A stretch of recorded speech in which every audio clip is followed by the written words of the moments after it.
Olá pessoal, tudo bem? Como é que vocês estão? Imagino qual a sua resposta. Porém, a gente tem que pensar um pouco positivo. Não só um pouco, bastante positivo. A gente precisa pensar fora da caixa. A gente precisa pensar diferente. Eu costumo pensar na música de Lulu Santos.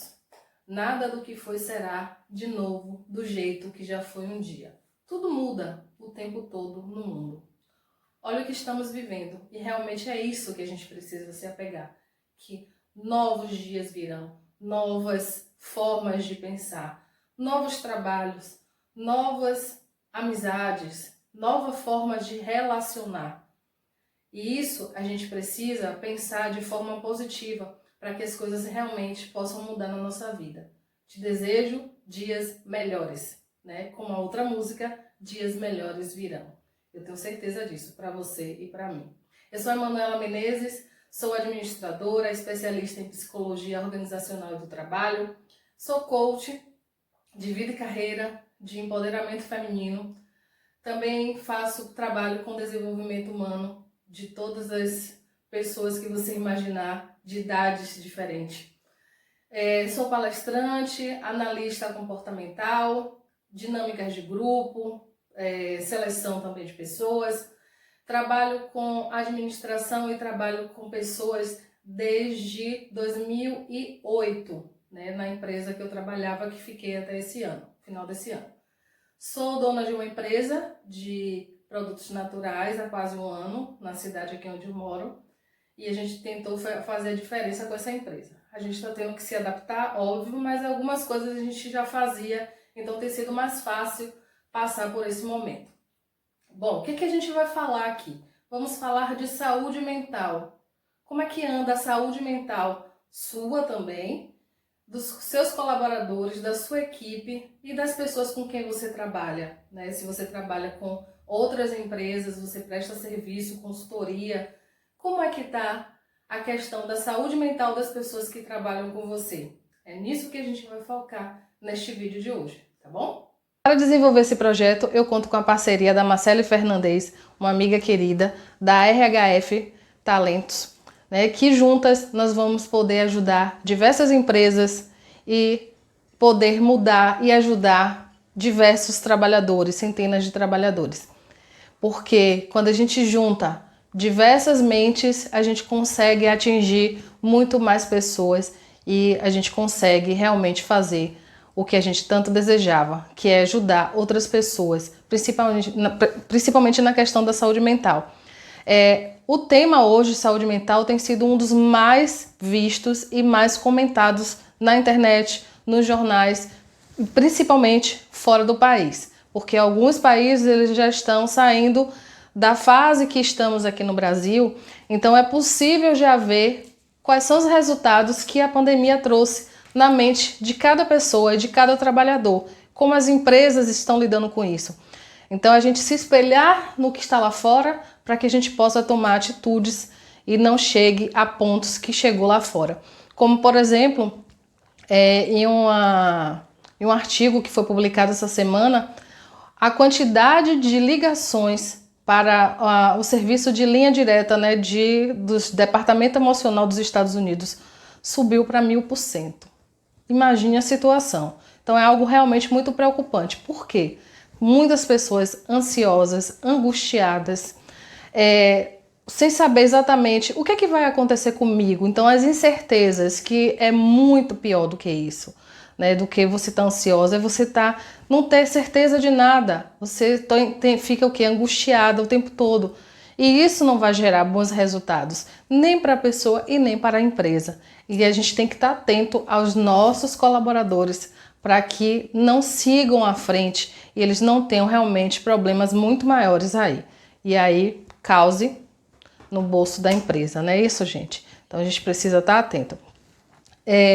Vilma Regato, né, do livro Psicologia nas Organizações, ela fala uma coisa bem interessante, que existe 3 etapas, né, que você pode identificar se o trabalhador ele já está entrando nessa área. E quais seriam essas etapas? A primeira dela é a reação de alarme. Ou seja, Observa os seus colaboradores, como é que eles estão reagindo a tudo isso. E as primeiras reações ele vai mostrar no corpo dele. Ele vai estar muito mais inquieto, sem saber muito bem o que fazer, porque o corpo dele já começa a dar alarmes. E ele tenta o tempo todo combater aquilo ali para não entrar no estágio pior. E aí, se ele não sana aquele problema, como a gente está na pandemia, a gente não sabe onde é que vai chegar, nem a quanto tempo vai demorar tudo isso, então aquelas angústias continuam ainda mais na mente daquela pessoa. E ele entra na fase 2. Qual é a fase 2? A fase da resistência. Ou seja, o corpo dele está reagindo de todas as maneiras possíveis para ele não entrar num buraco. E aí é onde a empresa realmente precisa estar atento. Mas aí você pode dizer, Manuela, meu colaborador não está trabalhando na minha empresa, ele está trabalhando de casa, no home office. Conversa com ele. Conversa com familiares para entender, até porque você sabe o comportamento do seu colaborador. Se não sabe, deveria saber. Então, quando você começa a observar, você pode tanto ajudar a sua empresa, porque não vai perder produtividade, quanto ao seu colaborador, que ele não vai entrar em um estágio muito pior, que é o 3, que é a exaustão. O que seria essa exaustão? O corpo dele já lutou de todas as maneiras possíveis e ele simplesmente não consegue mais, ele não tem mais energia para continuar combatendo aquilo ali. E aí ele começa a ter vários problemas psicológicos, que é justamente isso que a gente precisa não deixar acontecer. Quais seriam esses problemas psicológicos? A própria depressão, as síndromes de ansiedade, síndrome do pânico, a moléstia, né, de não conseguir fazer nada, porque o físico já não vai mais suportar aquilo ali. Então, vai ter muita falta no trabalho, ou seja, você vai receber bastantes atestados, porque aquele colaborador ele não aguenta mais ir para a empresa, ele não tem ânimo, ele não tem vontade, ele não tem disposição para chegar para a empresa. Então, ele vai para onde? Procurar um médico. E aí, além de tudo isso, o que acontece? Tudo isso que eu falei na minha empresa, a falta de trabalho, né? O colaborador não vai para a empresa, eu tenho falta de produtividade, porque mesmo que ele não falte, ele não tem ânimo, ele não tem vontade de fazer o trabalho. Então, vai ser um trabalho sempre demorado, que vai atrapalhar ele e vai atrapalhar os próprios colegas. E aí eu vou ter outra coisa, conflitos dentro da empresa. Que é isso também, a gente não pode deixar acontecer. Nesse momento a gente tem que estar realmente com todos os olhos, de todas as maneiras possíveis, ligados e atentos, para que não deixe problemas maiores acontecer dentro da nossa empresa ou mesmo que seja no home office. Porque eu tenho perda de produtividade, eu tenho falta de trabalho, eu tenho conflitos na equipe e, consequentemente, eu tenho o quê? Perda de dinheiro. E eu tenho certeza que nesse momento é algo que você não deseja. Primeiro, se você consegue manter seu colaborador, você evita todos os custos que vai ter em demiti-lo. Já começa por aí. E se você quer manter o seu colaborador dentro da empresa, você precisa cuidar dele. E é aí que entra a responsabilidade do RH. Se na sua empresa não tem o RH, seria bom ter, mesmo que seja com consultoria. E aí você pode chamar o pessoal da RHF Talentos para ajudar você a ter isso aí.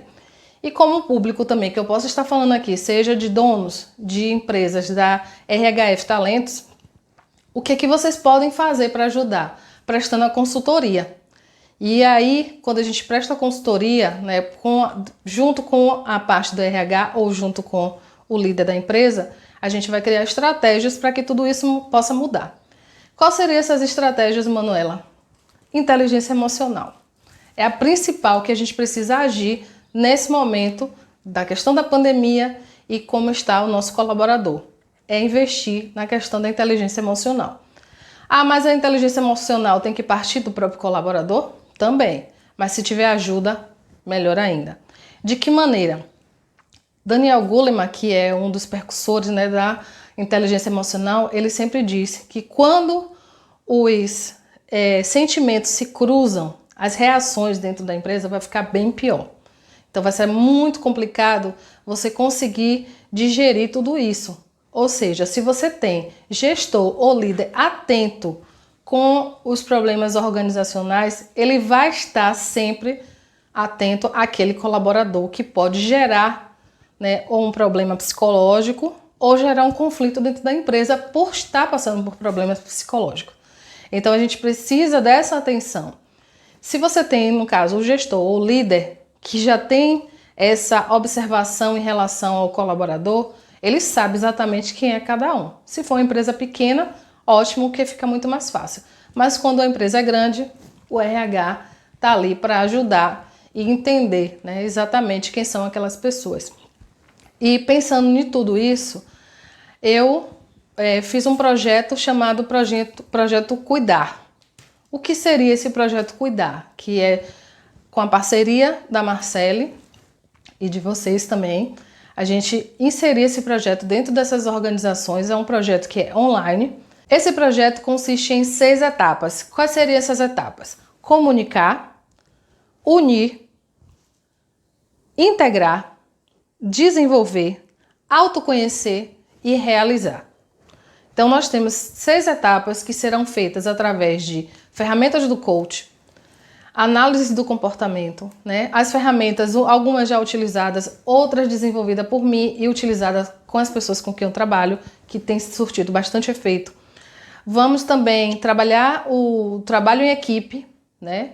E a questão também da saúde do colaborador. Então tudo isso é integrado num projeto extremamente simples para que possa ser atuado através das redes sociais, ou seja, eu posso conversar com todo o projeto, pode ser tanto pelo Zoom, que é uma plataforma, quando for em grupo, mas quando for individual, eu posso fazer uma chamada de vídeo em qualquer aplicativo que tenha essa ferramenta e eu vou conversar com esses colaboradores. Então, nesse momento, o projeto é isso. Se vocês tiverem interesse, é só me acionar ou acionar a